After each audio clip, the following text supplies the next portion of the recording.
Assalamualaikum warahmatullahi wabarakatuh. Untuk hari ini kita lanjutkan materi kita ke jaringan ya. Jadi mulai hari ini dan beberapa pertemuan ke depan akan kita bahas beberapa jaringan yang ada pada tumbuhan. Materi sel sudah selesai. Jadi kita menghabiskan kemarin 3 kali pertemuan hanya untuk menyelesaikan tentang materi sel. Baik, hari ini diawali dengan jaringan meristem dan diferensiasi. Dalam kajian biologi ya yang dibahas dari struktur organisme ya, itu yang pertama dari molekul, kemudian molekul-molekul tersebut membentuk sel, lalu dari sel berkumpul kembali sel-sel tersebut dalam satu fungsi yang sama dan bentuk yang sama dikenal dengan jaringan. Lalu jaringan tersebut berkumpul lagi ya beberapa jaringan yang memiliki struktur dan fungsi yang sama kemudian berkumpul lagi di dalam organ. Lalu organ tersebut membentuk sistem organ, lalu baru membentuk individu. Nah, individu ini kemudian berkumpul lagi ya. Kemudian membentuk yang namanya populasi. Jadi populasi itu adalah kumpulan dari beberapa individu yang memiliki kondisi yang sama dan berada di tempat yang sama ya, satu tempat yang sama. Kemudian populasi ini kemudian berkumpul kembali membentuk komunitas. Nah, kemudian komunitas ini berkumpul kembali disebut dengan ekosistem dan ekosistem lalu membentuk bioma ya. Saya yakin ini waktu materi biologi umum ataupun biologi dasar sudah pernah dibahas. Nah, pada jaringan tumbuhan dikenal dua jenis jaringan secara umum. Yang pertama jaringan meristem. Jaringan meristem ini adalah jaringan embrional ataupun embrionik yang masih bisa melakukan pembelahan dan berdiferensiasi menjadi sel yang lain. Sedangkan yang kedua ada jaringan permanen ataupun juga jaringan dewasa. Nah, jaringan dewasa dan jaringan ataupun jaringan permanen ini adalah dia sudah permanen. Jadi tidak bisa lagi berdiferensiasi dan kehilangan sifat embrioniknya. Semua sel melakukan pembelahan ya pada awal perkembangan embrionya. Jadi jaringan yang bersifat embrionik dikenal dengan meristematik. Kemudian ada satu istilah lagi yang sering dikenal yaitu diferensiasi. Ya, yaitu proses tumbuh dan terjadinya perbedaan dalam morfologi serta fisiologi. Lalu jaringan yang mengalami diferensiasi, perlahan-lahan dia akan kehilangan sifat meristematiknya ataupun sifat embrioniknya sehingga mencapai taraf dewasa dan permanen. Jaringan meristem adalah bersifat embrional, belum mengalami diferensiasi, merupakan jaringan yang sel-selnya masih aktif melakukan proses pembelahan, terus membelah sehingga menyebabkan pertambahan jumlah sel. Ada beberapa klasifikasi daripada meristem. Yang pertama menurut tempat dan posisinya, ada 3 jenis meristem. Yang pertama meristem apikal, yaitu meristem yang terdapat pada ujung batang dan ujung akar. Kemudian ada yang dikenal dengan meristem interkalar. Jadi meristem interkalar itu bisa juga kita sebut meristem antara ya. Jadi terdapat di antara jaringan dewasa seperti pada pangkal ruas rumput-rumputan. Jadi antara satu ruas dengan ruas yang lainnya itu disebut dengan meristem interkalar. Kemudian yang terakhir meristem lateral, yaitu meristem yang terdapat sejajar dengan keliling organ tempat ditemukannya. Contohnya pada kambium pembuluh dan kambium gabus. Nah, ini ya pengelompokan meristem berdasarkan posisinya. Meristem apikal di ujung, meristem interkalar antara, kemudian meristem lateral itu meristem samping. Ini ilustrasi ataupun gambar dari meristem apikal ya. Jadi ada pada di ujung akar dan di ujung daun. Nah, ini meristem lateral ataupun meristem samping. Biasanya terdapat pada kambium dan kambium gabus, kemudian membuat batang menjadi lebar pada tumbuhan dikotil. Jadi seperti yang kita ketahui bahwa kambium itu ada hanya pada tumbuhan dikotil ya, yang menyebabkan terjadinya percabangan. Sedangkan pada monokotil tidak ada percabangan karena tidak punya kambium. Ini kesimpulan gambar dari meristem apikal, meristem interkalar, meristem lateral. Jadi saya harapkan dengan adanya ilustrasi gambar ini malah membuat kita tuh lebih paham apa bedanya meristem apikal, meristem interkalar, dan meristem lateral. Meristem apikal dikenal juga dengan meristem ujung.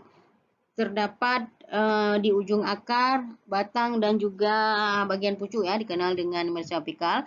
Aktivitasnya meristem ujung ini menyebabkan pemanjangan tumbuh-tumbuhan umumnya ke atas, sehingga juga disebut dengan pertumbuhan primer ya. Jadi pertumbuhan aktivitas ataupun pertumbuhan akibat aktivitas meristem apikal disebut dengan pertumbuhan primer, yaitu ke atas.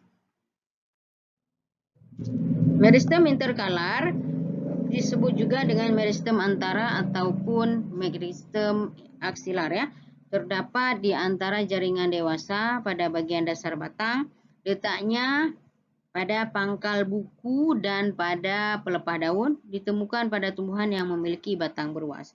Mungkin bisa dilihat, coba dilihat gambar yang di sebelah kiri ini, contohnya pada batang bambu ya.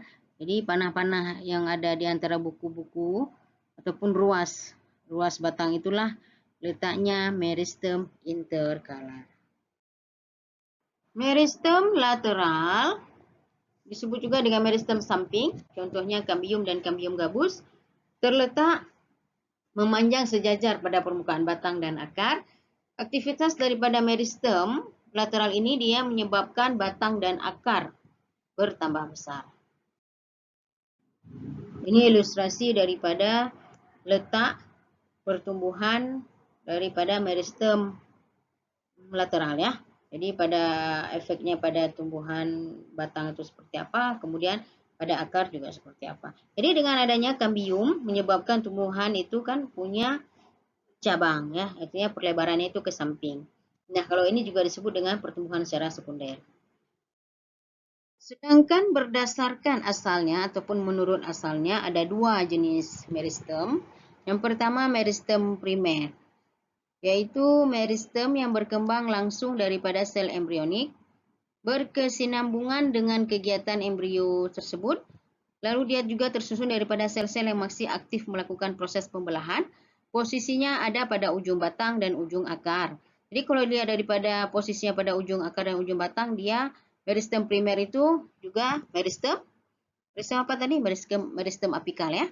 Kemudian menyebabkan pertumbuhan primer, ya itulah dia daripada meristem apikal tadi ya, memanjang ke atas ataupun pertumbuhan primer, dan berasal dari sel pemulaan ataupun promeristem. Nah, coba perhatikan sketsa ataupun bagan di sebelah kanan ini, yaitu meristem primer itu asalnya dia dari promeristem. Nah, kemudian promeristem ini membentuk tiga jaringan lagi, yaitu protoderm, di mana protoderm ini selanjutnya akan berkembang menjadi jaringan epidermis. Kemudian yang kedua prokambium. Nah, prokambium ini nantinya akan berkembang menjadi jaringan pengangkut. Kemudian terakhir adalah meristem dasar. Nah, meristem dasar ini selanjutnya akan menjadi jaringan dasar ataupun jaringan permanen. Nah, jaringan permanen ataupun jaringan dasar ini selanjutnya dia akan menjadi jaringan permanen yang kehilangan sifat embrioniknya dan juga tidak bisa berdiferensiasi lagi. Nah, di gambar ini jelas sekali terlihat lokasi-lokasi dari semua jenis meristem primer tadi ya. Jadi ada protoderm berkembang menjadi epidermis, kemudian prokambium akan berkembang menjadi jaringan pengangkut, kemudian ground meristem ini ataupun jaringan dasar selanjutnya akan berkembang menjadi jaringan meristem ya. Bagian dari meristem primer yang akan berkembang menjadi epidermis adalah protoderm ya. Dia terletak di lapisan luar, fungsinya adalah untuk menutup dan melindungi jaringan primer yang ada di bawahnya, lalu mencegah kehilangan air yang berlebihan, serta mengatur pertukaran gas untuk respirasi dan fotosintesis. Lalu prokambium, seperti yang kita lihat sebelumnya, bahwa akan berkembang menjadi jaringan angkut ya. Jadi akan berkembang menjadi jaringan pembuluh primer. Jadi pada pembuluh angkut itu ada juga jaringan pembuluh primer dan jaringan pembuluh sekunder ya. Kemudian menurut fungsinya akan dibedakan menjadi floem dan xilem.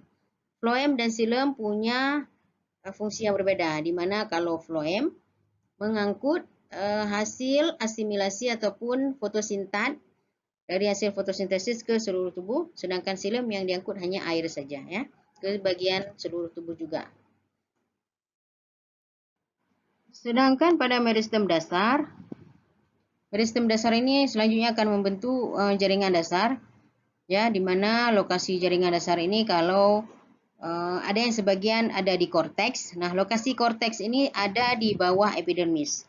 Kemudian ada yang sebagian berlokasi di empelur. Nah, empelur ini adanya di pusat batang, ya, di pusat batang ataupun di pusat akar, di mana yang punya itu cuma di kotil, ya. Nanti penjelasan lebih lengkapnya itu pada anatomi batang dan anatomi akar akan saya kasih nampak gambar ilustrasi daripada anatomi batang dan anatomi akar itu perbedaannya bagaimana pada monokotil dan dikotil. Lalu fungsi meristem dasar ini adalah untuk menyokong jaringan meristem pada pucuk.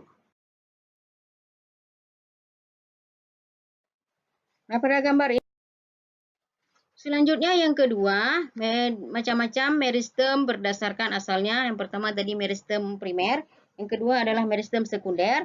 Nah, meristem sekunder berkembang dari jaringan yang telah terdiferensiasi.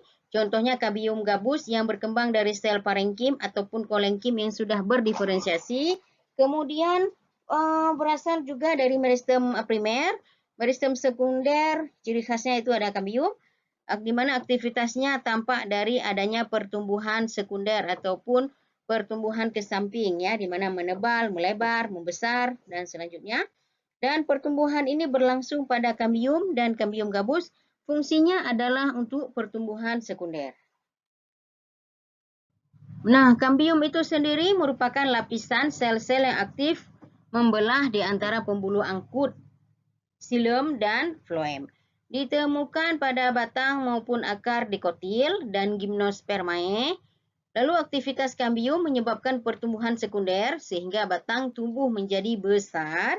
Pertumbuhan ke arah luar munculnya kulit batang, kemudian pertumbuhan ke arah dalam muncul kayu. Lalu periderm merupakan jaringan cambium yang membentuk lapisan pelindung periderm ataupun gabus. Periderm ini ada 3, yaitu velogen, cambium gabus, kemudian velum, sel gabus yang tersusun dari sel-sel mati. Kemudian yang terakhir ada veloderm, dibentuk oleh aktivitas velogen ke arah dalam, terdiri daripada sel-sel hidup. Nah, ini contoh perkembangan daripada cambium, ya. Mungkin kalian pernah dengar lingkaran tahun yang ada pada batang, ya, pada batang, di mana satu lingkaran itu menggambarkan berapa umur daripada batang tersebut, ya. Jadi proses pembentukan xilem oleh cambium dipengaruhi oleh musim. Jadi terbentuknya lingkaran pada kayu dan batang, ataupun lingkaran tahun, itu menyebabkan kita bisa memperkirakan umur daripada tanaman tersebut. Pada gambar ini dijelaskan bahwa pada perkembangannya dari pertumbuhan batang, ya, dari tahun ke tahun itu terbentuk beberapa perbedaan daripada susunan jaringan pengangkut. Contohnya pada bagian ujung terbentuk xilem primer, kemudian cambium, lalu floem primer. Kemudian pada pertumbuhan selanjutnya akan terbentuk xilem primer, kemudian xilem sekunder, kemudian cambium, kemudian floem sekunder, dan juga floem primer. Pada tahun kedua pertumbuhan akan terbentuk xilem sekunder, kemudian cambium, dan pada bagian luar kulitnya itu akan terbentuk juga floem sekunder dan juga cambium pada bagian luarnya. Beberapa ciri sitologi meristem ataupun ciri daripada sel meristem. Yang pertama, dindingnya tipis, punya banyak protoplasma. Protoplasnya tidak memiliki cadangan makanan dan juga tidak punya kristal. Plastidanya masih dalam stadium proplastida dan tidak punya warna. Sel meristem apikal pucuk dari sejumlah besar tumbuhan, terutama angiospermae punya vakuola yang ukurannya kecil. Vakuola besar pada sel cambium pembuluh. Dinding sel cambium pembuluh juga sangat tebal pada saat tertentu, ya. Selanjutnya kita bahas tentang diferensiasi sedikit, ya. Pengertian daripada diferensiasi adalah perkembangan dan juga perbedaan tumbuh dan fisiologi, ya, daripada jaringan meristematik ataupun jaringan embrionik. Nah, perkembangan daripada meristem ke berbagai sistem jaringan dewasa juga disebut dengan diferensiasi, di mana mencakup semua proses baik secara kimiawi, fisiologi, dan morfologi yang mengakibatkan terjadinya spesialisasi daripada sel-sel. Keanekaragaman sel histologisnya khas Perubahan isi sel dapat mencakup peningkatan jumlah cairan vakuola, pengumpulan zat ergastik, lalu perkembangan plastida serta perolehan warna pada plastida, menambah ukuran sel yang beragam. Baik, materi kita hari ini tidak banyak, hanya tentang jaringan meristem. Minggu depan insya-Allah akan kita lanjutkan tentang jaringan parenkim dan jaringan lainnya. Dan silahkan lanjutkan ke kuis kalau saya ada kasih kuis, dan kalau tidak ada kita lanjutkan minggu depan. Saya akhiri. Assalamualaikum warahmatullahi wabarakatuh.